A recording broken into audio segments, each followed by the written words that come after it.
Salutations and welcome to the Ride Home with Will. It's not a podcast. Yeah, I keep saying that because I used to say it when I was doing the old show. I guess it's just video content, vidcast, vlog. I don't know. Do you even say vlog anymore? I did notice last time that the sound was bad, so I'm using my wired headset today. So hopefully that helps. But this is supplemental bonus material for those of you who subscribe to Lantern's TV Talk. It's just a little something to keep you kind of engaged and interested between episodes. Our next recording is probably going to be a week from Monday. I want to say August the 11th. It's going to be me and Kyle talking about the DCAU Green Lantern. So, like Justice League Unlimited. We might talk about in Brightest Day. We'll definitely be talking about in Blackest Night. A few of those episodes, things like that. Just for kicks and or giggles. And I realize now that, that's just horrible. The sun glare, I never thought about this. I look all, worshipful. Anyway, what I want to talk about today is kind of simple, though. I don't know how many of you have ever seen this movie, but it's one of those that I kind of rediscovered this past week because I basically, right here, there we go. I rediscovered it this past week because I introduced my wife to it, and it's one of the most, I don't think it gets a lot of press. It's something that a lot of people like. I know that. There are fans of it. It's from 1980, so I'm sorry if you use millennials, Gen Z, Gen Alpha, Gen Gamma, whatever we've got going these days. I'm turning back the clock, but you actually should look this up because it is kind of great.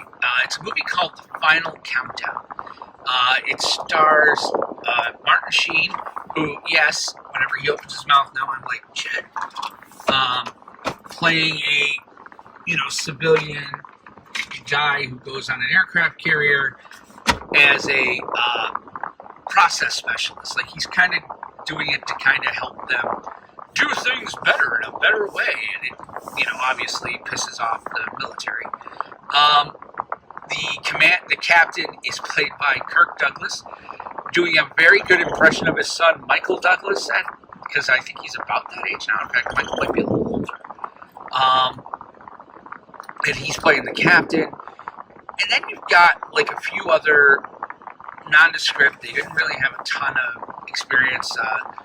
The CAG, commander of the air group, is 100% that guy actor. You do see him in things even now. But the female on it doesn't really have, she has a lot of credits, but it's all in B stuff. Charles Durning is in it, which if you've watched the Muppet movie, he's the bad guy in that. He's in a lot of things. Oh Brother, Where Art Thou? A ton of different movies from the 70s and 80s. Really kind of a great character actor.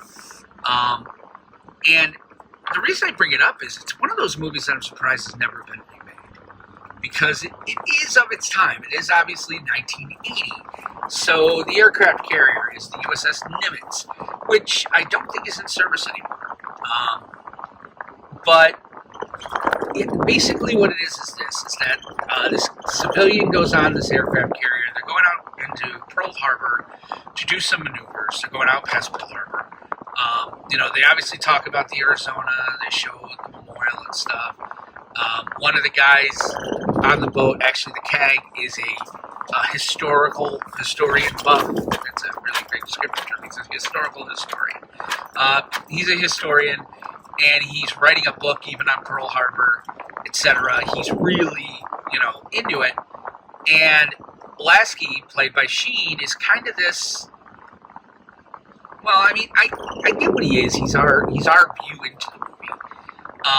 But in any point of view character. But in any event, he's there to kind of help them procedures. He's been sent by some big defense contractor who we never see, and he's never seen. And they go and, basically he's on the boat. They're out past the Pearl Harbor, and about 30 minutes into it, all of a sudden the storm comes out of nowhere. and it takes the aircraft carrier back in time to December 6th, 1941, which, if you're not a historical buff, is actually the day before Pearl Harbor. So, yeah, awesome, great idea, great story. They spend a good third of it now just trying to be like, what the heck's going on? Why are we only hearing things on the AM band? Why are none of our military stuff working? And, they fly a mission over Pearl Harbor and they see that everything is okay, like nothing's been destroyed, and that's when they start to realize that they're back in time. It's December 6th, and now they are presented with a conundrum. They are presented with the idea of, what do we do here? Do we let history take its course, or do we stop the Japanese attack on Pearl Harbor, thereby altering the course of history in a very large way? And that's kind of what the movie's about.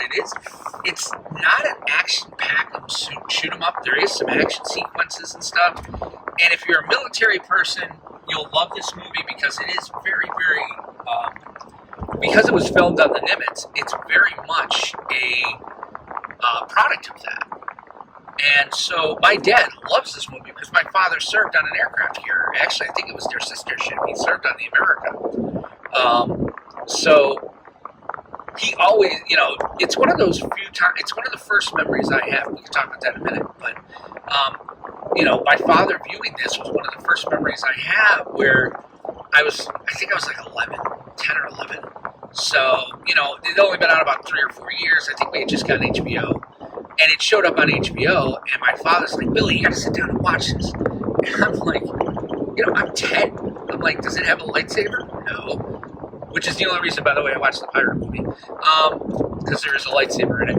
Anyway, I'm like, is there a lightsaber in it? No. Is there space? No. Well, then why am I gonna watch this? And he starts watching it, and he's enjoying it. And I'm doing what I'm doing. I forget, I might have been reading or something. But as I'm sitting there, because I'm already a fan of sci-fi, my little 10-year-old brain starts wrapping its head around what's happening on the screen here. I didn't understand Pearl Harbor, but I understand that they were going to go back in time and try to stop this horrible thing that happened that I thought maybe they made up. So the movie's really quite well done in that regard. It really does. They don't get bogged down in the science fiction of it, actually. There are a lot of conversations about, well, should we do this? And the military mindset being, we know that America is about to come under attack. We are an American military vessel. We have to defend America.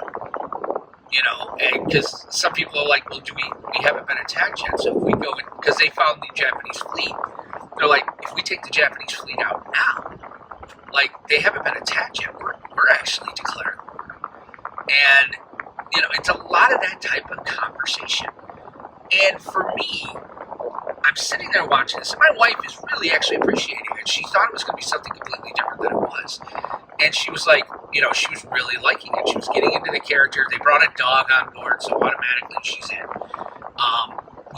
And it has a cool twist at the end that I won't spoil in case you go see it. But it's a really, really good, solid movie that has never been touched, never been remade, never even been thought about. And in this day and age of sci-fi, and actually we have smarter nerds, we have smarter people. Like, the idea that this movie hasn't been remade is really kind of interesting to me. Because I sit there and I think about it, and I'm like, why wouldn't you remake this? Like, especially in today's day and age where so much is going on, so much division between our cultures.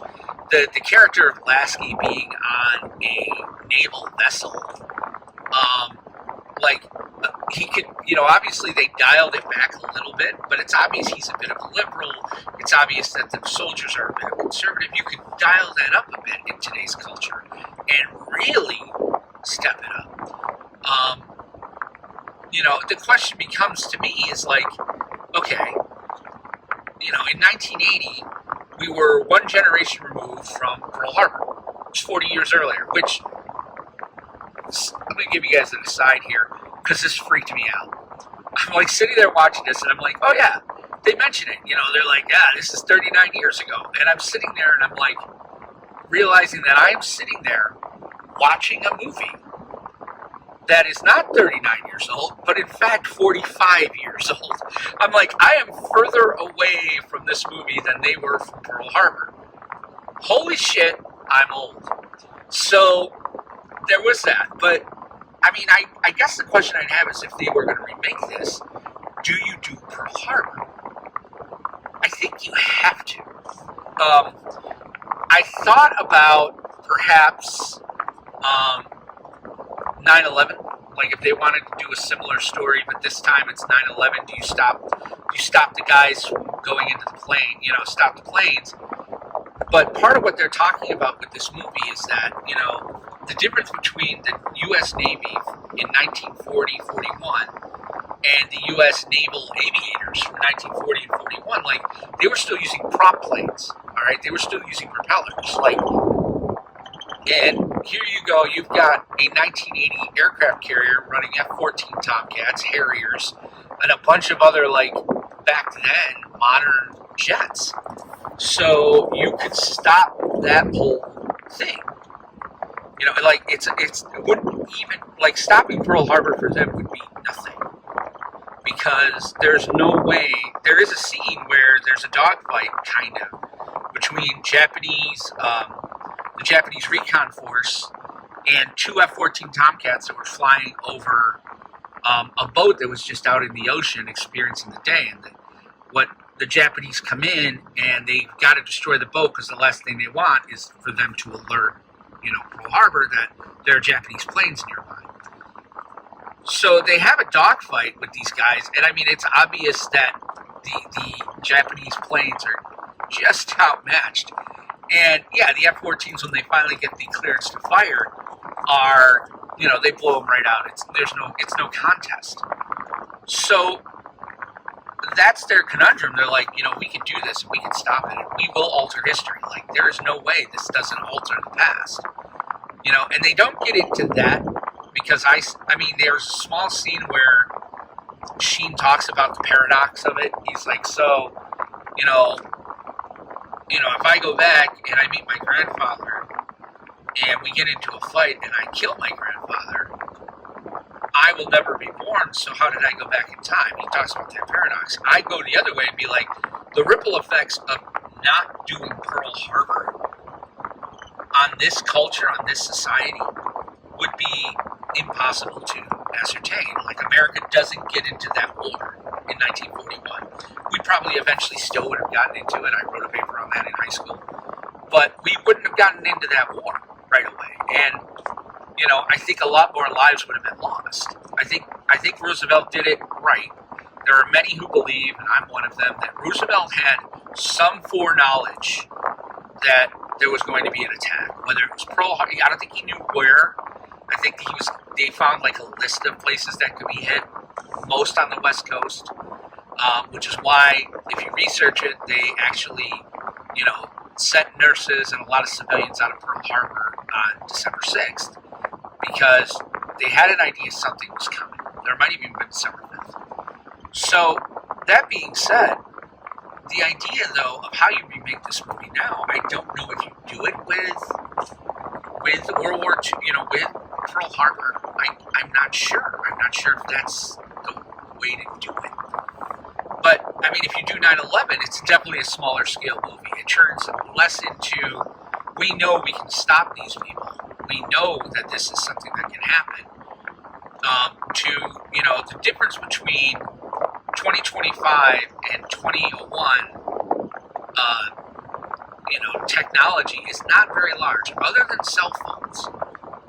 Other than the internet really taking shape and hold. I mean, but even in 2001, the internet was huge. I don't know where that is, so I do make it a smaller, and what are you going to do? Have these planes go and take out a passenger liner? Like, it's an interesting idea, but I don't know anything that has impacted our culture as largely as those two events in the last 100 years, which would be Pearl Harbor and 9/11. Those were watershed events that completely changed everything that came after. I think there is value in doing Pearl Harbor. I think you could definitely get into a whole lot of things. The idea that if we don't get in the war, do the Nazis take over Europe? And do we have to then fight the Nazis and the Japanese and the Italians? Is it without the benefit of Europe? Is it America versus everybody else? Which is an interesting story. But again, they're not going to, I don't think you tell that story. I don't think you show them going back if they do stop Pearl Harbor. But it's an interesting idea. It's one of those movies I really think could be redone today, but I'm just not sure exactly how. I don't know what you guys think. Let me know in the comments. Please hit like and subscribe. But that's kind of my thought. I highly recommend it's on Amazon Prime for free, so you can watch it. It is called The Final Countdown, and it's Kirk Douglas, Martin Sheen. God, I can't remember the guy's name who plays the captain. But there's also a bunch of 70s and 80s that guy actors all through that flick. Charles Durning, like I said. Really, I think you would, if you like time travel and you like cerebral, thought process, and it's not really sci-fi, but it's not really a drama, it's not really action, it's really its own thing. I really think you'd enjoy it and dig it. So, there's that. When I'm driving home, I'm not at work today, obviously, dressed like this, but I was coming back from going to pick up pizza. Our Pizza Hut closed, and every once in a while, Will's wife wants a little Pizza Hut. So, hashtag not sponsored, by the way. Pizza Hut is not sponsoring this. But, I've got a car that smells like pizza, and I was like, I want to talk about this movie, so I will. And I reserve the right to do that. I hope you guys dig it. I don't think Kyle minds. But, again, a week from Monday, August, I think it's going to be the 11th, because I think the 4th is Monday. So August 11th, we will do episode 4 of Lanterns TV Talk. We will be talking about Justice League Unlimited and Justice League. If there are episodes you think we should reference or look at, I can't watch the whole series before that show, but I'm going to really pick and choose and go through and find the Green Lantern stuff. Let us know in the comments. Send me an email and stuff. Please send us an email at podcast@lanternstvtalk.com so we can read them on the air. But with that, I'm going to catch you guys later. Make sure you hug your families, hug your friends. If they're huggable, if they're not huggable, shake their hands or, fist bump, whatever. Be around your people. Enjoy your weekend. Be safe. Be cool. And above all, don't forget to like and subscribe. Bye-bye.